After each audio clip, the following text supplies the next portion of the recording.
Biden has just picked a new top economic advisor, and she comes straight from the belly of the beast. Federal Reserve Vice Chair Lael Brainard was just named the top economic aide for Biden. While there is some speculation out there as to why Biden chose her, it is not completely out of the blue, as he did pick her to be the vice chair of the Federal Reserve. But right now, the Federal Reserve is in a fight against inflation. And while she has voted for all of the rate hikes so far, she has had some of a voice recently saying that, hey, we might want to slow this down. In addition to her recent experience at the Federal Reserve, she is not new. She's been around the block quite a few times. In 2014, she was nominated as a Fed governor by President Obama, and she was a deputy director of the NEC under President Clinton. She was also a senior fellow at the Brookings Institution and taught applied economics at MIT. So just like all the other swamp monsters up on Capitol Hill, looks like she's yet another one who has never held a real job outside of politics and academics in her life. First, I'd like to tell you about today's sponsor, I Trust Capital. Today, people are concerned about the purchasing power of their dollars being eroded due to inflation. They're concerned about the returns they're getting on their traditional portfolios, things like stocks and bonds. Many people want to be able to purchase investments that will preserve their purchasing power, things like gold, silver, Bitcoin, ways to store the value of your money without being exposed to the dollar. What's the problem with this? The problem is that most people have most of their wealth in their 401ks, their employer's retirement accounts. And these accounts do not allow people to buy gold, silver, or Bitcoin. Some of them allow access to ETFs that have exposure to these prices. But number one, you're introducing many layers of counterparty risk. And number two, you don't actually own the asset itself. That's where I Trust Capital comes in. I Trust Capital allows you to open up actual retirement accounts, IRAs, traditional and Roth.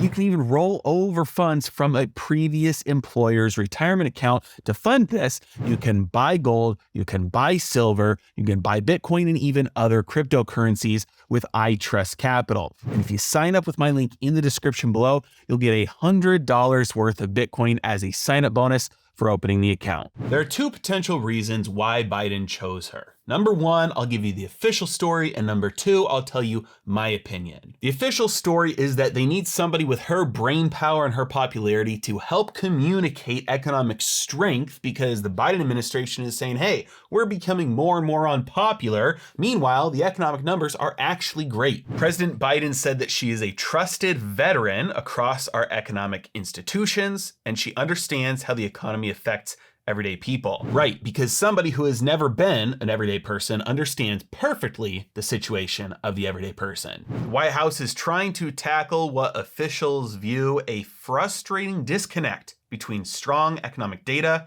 and weak public sentiment. Biden's approval ratings have been dropping, and he created a new job title, Advisor for Strategic Economic Communications. Basically, it looks like they're doing damage control. They're saying, hey, look, all of the numbers say you're doing great, so don't pay any attention to what your bank account tells you, to what your credit card statements tell you, to what your income versus inflation are telling you. The numbers say the economy is strong, and here's all the experts that say that you should believe me. Now, I think there's potentially a very different reason why she in particular was chosen for this role. Brainard has historically been one of the largest advocates at the Fed for a central bank digital currency. In May of 2022, when Brainard was testifying before the House of Representatives, she said a CBDC could provide a safe central bank liability in the digital financial ecosystem, much like cash currently coexists with commercial bank money. Now, you might be noticing one inconsistency here. It's called a central bank digital currency. So why would he pull somebody who was in the central bank and a proponent for a digital dollar out of the central bank? Well, it may come down to the fact that a central bank digital currency might not come from the Federal Reserve in the United States. Simply put, right now, they do not have the authority to do that. Now, the Federal Reserve, especially over the last few years, has done quite a few things that they do not have the authority to do. They have stepped outside of the spirit of the law but just barely scraping by the letter of the law. So just because they don't have the express authority to do something doesn't mean they wouldn't do it. However, Powell has been very clear over the last couple of years, saying that if they were to move forward with a full-fledged CBDC, it would only happen under the express direction of Congress. And recently, Congress has been questioning whether the SEC has been doing its job in crypto regulation. Obviously, over the last few months, there has been an implosion in the cryptocurrency sphere, with cryptocurrencies collapsing, frauds being exposed, and exchanges and companies falling to pieces as fraud and scams and outright theft have been exposed all over the place. I've mentioned multiple times in the past that I believe this is truly a Trojan horse. The reason why regulators are asleep at the wheel here is not because they just didn't want to take action. It's saying, hey, let's wait for this all to fall apart because we know there's a bunch of fraud, and then the people will be begging for regulation. If we come in right now when things are hot and try and put the brakes on,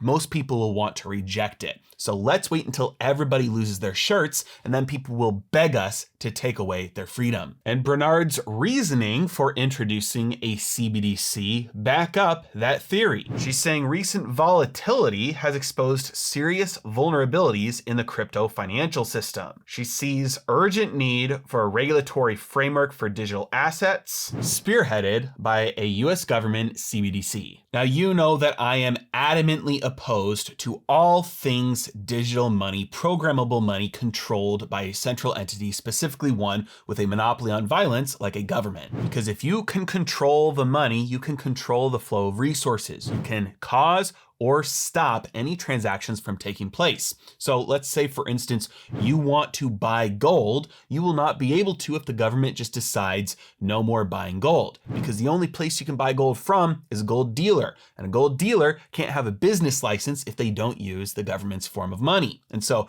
you want to go buy gold? Sorry, you've already bought too much. That means that if you don't already have the things that you want by the time it's necessary, you may not be able to get them anymore outside of breaking the law and black markets. And if you still haven't yet gotten around to buying yourself some gold and silver, you need my ultimate guide to precious metals, linked in the description below. So why would a push for a central bank digital currency need to come from somebody outside of our central bank? Well, if you look at the last couple of decades, what you'll see is a tightening of the relationship between monetary and fiscal policy, between the central bank and the central government. This is something Ray Dalio has talked about many times, but as you deal with crises, you sow the seeds for bigger crises down the road. So you subsidize one, you stop a crash, you sow the seeds for something bigger down the road, and ultimately you cannot separate monetary and fiscal policy anymore. You need tight coordination between the Treasury and the Fed in order to accomplish those goals. And we've certainly seen that play out over even just the last couple of years, as the Treasury made things like special purpose vehicles that were funded directly by the Fed so that they could purchase assets that the Fed wasn't able to buy for themselves. So that was certainly a crisis that required more coordination between monetary and fiscal policy. But what could the next crisis mean? Well, maybe it's a debt crisis, where the interest expenses on the government's debt get so high that they cannot afford to even pay their interest, let alone the principal on their debt. We know tax receipts are plummeting, we know the economy is on a brink of collapse, and the interest expenses on the debt alone are skyrocketing higher and higher every single day more debt matures. But a central bank digital currency could render that problem completely inert, because our debt system today is not really a debt system. It looks like debt, but in practice, played out over years and decades, it's really just an inflationary monetary system. We expand the money supply in order to fund the government's expenses. Yes, it looks like debt, but in practice, because it's always paid off with more debt, essentially you're just expanding the money supply in order to fund things. This means that if they just say, hey, we would like to stop pretending like this is debt, we don't want to have the debt ceiling issues anymore, we don't want to have the interest expenses, we're just going to say we're going to have a central bank digital currency and create new units of money to spend whatever we need to spend. Then the only limitation on spending is the political will to spend money on something or not. No more fights about debt ceiling, no more fights about expenses. It's just, should we spend the money on this thing or not? No worrying about taxes, no worrying about how to fund it, just should we spend that money? It's something that MMT, modern monetary theorists, have been advocating for years. And the current separation between the Federal Reserve and the Treasury, the central bank and the central government, mean that doing that with our current system may not be possible. So we may need to further merge the Fed and the Treasury, the central bank and the central government, in order to accomplish this. So taking people from the Fed, cross-pollinating with them with people at the Treasury, and vice versa, may be the way this needs to be accomplished in the future once this debt crisis comes to a head. The CBDC is one line that I think none of us should ever cross, regardless of what it costs us. As Benjamin Franklin said, he who gives up a little bit of freedom in order to gain a little bit of security deserves neither and will lose both. As always, thank you so much for watching. Have a great day.